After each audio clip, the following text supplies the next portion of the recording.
What is up, blockchain gang? First, I want to apologize for my appearance as your boy just pulled a Forrest Gump and walked 23 kilometers this week. And I would have cleaned up first, but a wasp has recently taken up residence in my shower and squatters' rights and all. I just wanted to take a second to thank whoever used my friend code in sneakers and warn you that I'm not investing anything in this platform. They just rolled out their new 2.0 tokenomics and nobody knows what to expect or even if it's working properly yet. So buyer beware.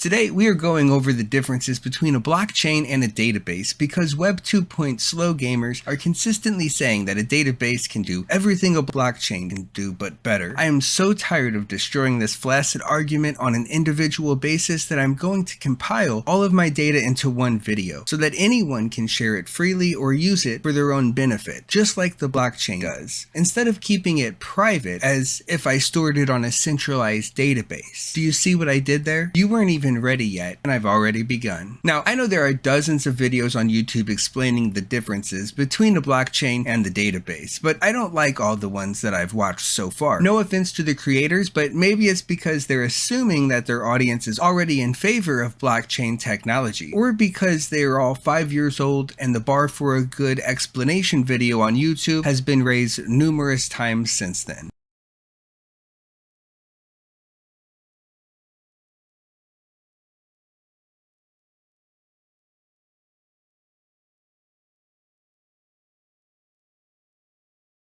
Now, we have many points to go over, but corporate would first like to conduct a preliminary assessment to gauge your knowledge before and after viewing this video. So if you could tell us the difference between these two pictures, that would be great. Now, data-based gamers would look at this and say they are the same picture, noting how both of these modes of transportations can get you from point A to point B. However, they ignore the speed, cost, maintenance, versatility, convenience, security, and lack of smelling like horse shit that one option provides, and attempt to fool people into thinking they know jack shit about cars.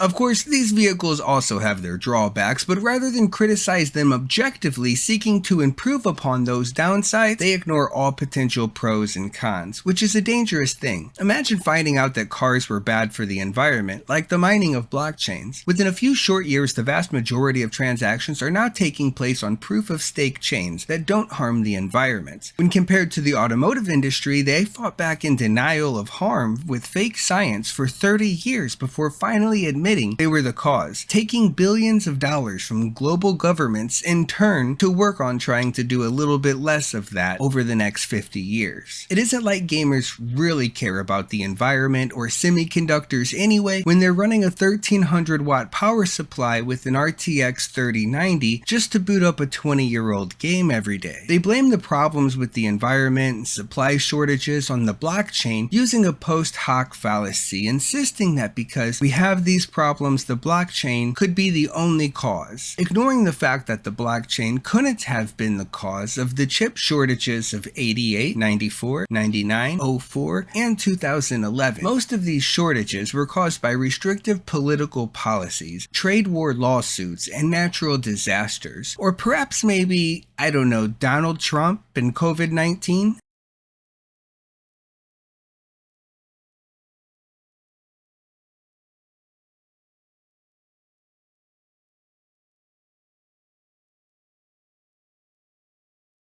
Weeb 2.0 gamers want their game economies to be closed, just like their minds, where all items exist on a centralized database and cannot freely escape to other databases. Their entertainment is held hostage by the devs in this way. Since this is not transparent and entirely under control of the developers, what we really have here is an economami, a benevolent invisible hand guiding their supply and demand curves so they can suck their thumb and listen to the economami sing them a lullaby at bedtime as they drift off into candy dreamland. The downside is that you have to deal with the Okonomami's bullshit when she brings home a drunk biker from the bar at 2 a.m. or quit the game and lose everything you've earned so far. You could also technically break the rules and risk getting banned. Those are your only options in the traditional world of gaming, and these masochists are fighting for developers to retain this control over all future games.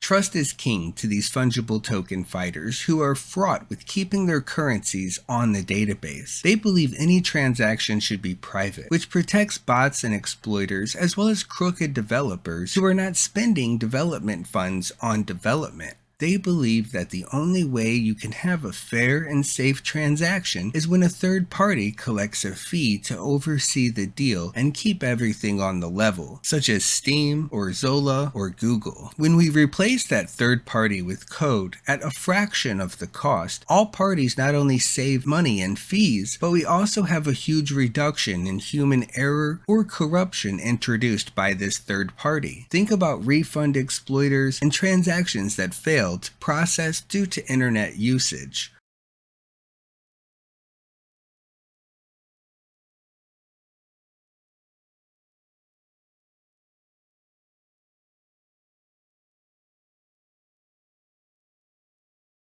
Let's get into the organizational differences, because it is possible for a database to be transparent. However, it is almost never used this way in gaming. Just because a developer can use a database similar to how a blockchain operates doesn't mean that they will do that, or should. Databases use tables, and it's possible for anyone with read access to view this data or compile it. With write access, they could change what is in the tables and completely exploit the game. Since a blockchain is immutable, it is impossible for anyone to gain write access by default, unless consensus is reached by the community and the users choose to change the rules for the benefit of the majority of its users. Now, since the data is stored in a block, which is then linked to the block that precedes it and the block that succeeds it, users are able to locate data easier by using this cross-section of time that the block was created at. This chronological order of creation doesn't just allow us to find information faster and more reliably, but also allows each user to keep their own ledger.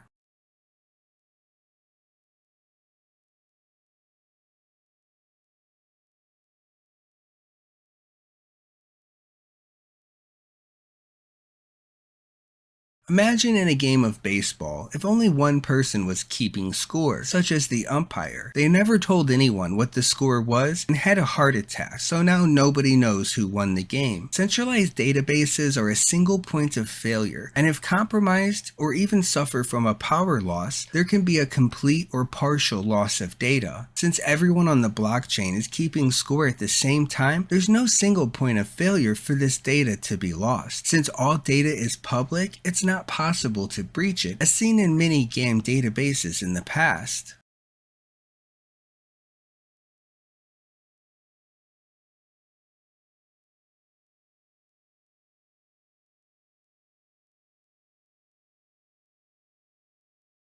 Furthermore, blockchains are able to hold logic or entire programs on them, such as smart contracts that can be compiled to use the blockchain's information for an infinite amount of creative use cases. This means that community-driven websites have all the power to help players as the developers do, utilizing in-game systems from the blockchain games. This opens the door to user-generated content like we've never before seen for future generations of gamers who embrace and conquer this technology.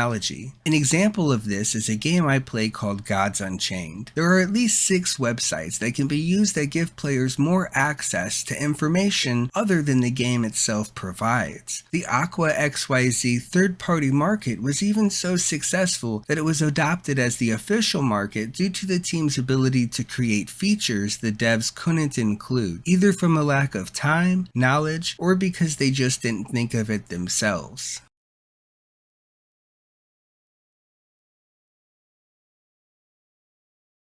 Now, let's take a trip back in time on Ebrick's bus. Hop on, everybody. Last one on the bus has to drive. Whoa! In its simplest terms, a database is just a way for the user to communicate with the stored memory of a computer. The first database was rumored to be a punch card used in 1890 by Herman Hollerith to mechanically store data that needed to be recalled while weaving looms. In 1960, Charles Bachman designed the integrated database system, while this was replicated by IBM, who were the main competitors in this market. By the late 1960s, IBM had a stranglehold over the financial sector with their IMS system. In the 70s, IBM employee Edgar Codd wrote a paper about organizing data in a relational database that could be iterated over with algebra or calculus. IBM didn't give Codd's paper any merit due to their investment in IMS until their competitors started using this form of database themselves. This type of database allowed searching for data to be streamlined as opposed to how difficult it was in previous systems. The language for this was named SQL, but later had to be named to SQL due to Relational Software Inc.'s ability to copy the code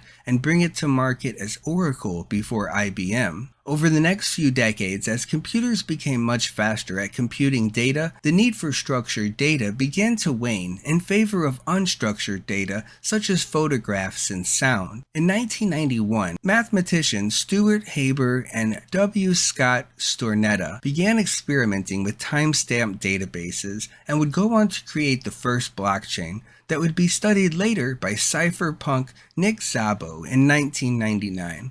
To come up with a concept of using the blockchain as a digital payment system called BitGold, but the concept was never attempted. After the financial collapse of 2008, Satoshi Nakamoto used this BitGold as their inspiration when creating Bitcoin as an alternative to traditional financial institutions that was outside the manipulation of central banks and governments. Wait. Let's back up on the database side to 1995. David Axmark, Alan Larson, and Michael Widnius launched MySQL. The biggest factors of MySQL were that it was open source, supported nearly any programming language, it was very reliable, searchable, and offered built-in security by only allowing predetermined users to access it with encrypted passwords. As people desired to retrieve large forms of unstructured data such as videos, NoSQL, or not only structured query language, was created for this need on platforms such as social media sites, with the only drawback being the massive amounts of power, CPU, and RAM required to operate them. In addition, these requirements are met many times over due to redundancies using a distribution architecture because databases are susceptible to that single point of failure. But these troglodytes care about the environment. Remember? The 90s also saw the rise of the intelligent databases that were capable of being taught how to mine the internet for user data, quantify the quality of that data, and sell it to potential buyers. This industry of selling user data grew to the tune of hundreds of billions of dollars per year. That is why there is so much money spent to sway the public opinion against using decentralized blockchains in video games, in the media, and the majority of influencer circle jerk hive minds. This deprives these companies that make hundreds of billions of dollars off of selling your data, tens of billions of dollars from the traditional financial institutions in the form of payment processing, and tens of billions of dollars from game publishers who also take a cut of the action to help with distribution costs, which they also create and control, as well as developers who want to keep selling you the same shit year after year after year while keeping you powerless in extracting any value from their databases for yourself. That concludes this time travel trip in Ebrick's bus. Please exit the bus in an orderly fashion and return all seats to their upright position. If you are experiencing a gnawing feeling in the pit of your stomach with the realization that all of the time you spent being entertained by video games was actually a con to keep you running on a wheel like a rat in a cage while your data was secretly exploited and sold to the highest bidder, it's merely a coincidence due to the side effects of time travel. This isn't an episode of Black Mirror, okay? It's not like I'm trying to expose the fact that we've all been playing to earn this whole time, except the earnings all went to other people who weren't even responsible for the creation of the game. This is just a guide on the many differences between databases and blockchains.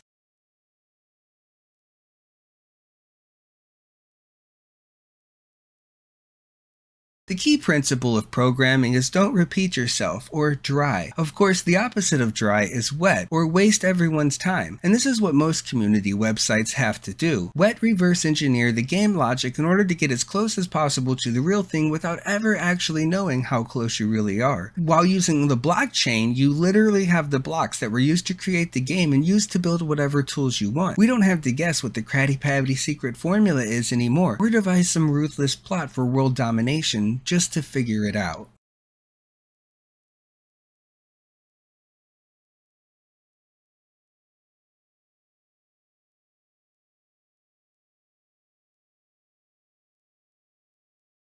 You see, when two companies have to transact with each other, they are both using their own separate databases. This creates the issue of trust because each database administrator is paid to have their company's best interests at heart, and not the company they are interacting with. If one company made a slight change to how their database works in their favor, the other company may never even know about it. Alternatively, a bad actor could pay off the DBA to make a nefarious change to the database and both companies would have no idea. Since the blockchain has no corporate interest, it can be trusted by both companies to be fair and not give an advantage to either one. This makes fraud and error much less prevalent in all areas, including gaming.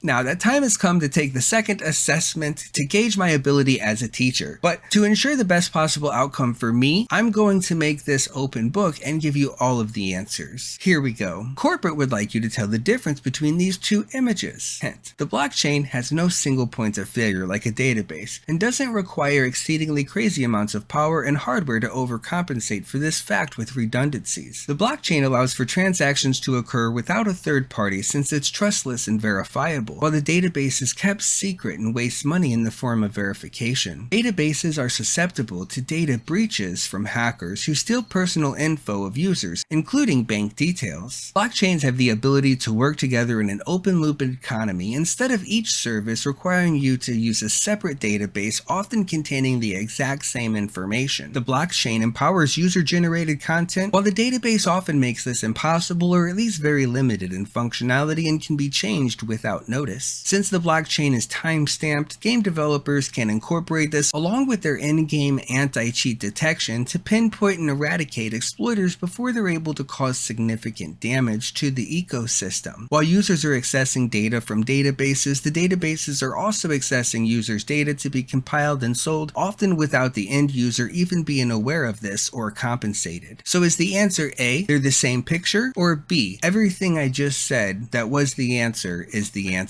Choose carefully.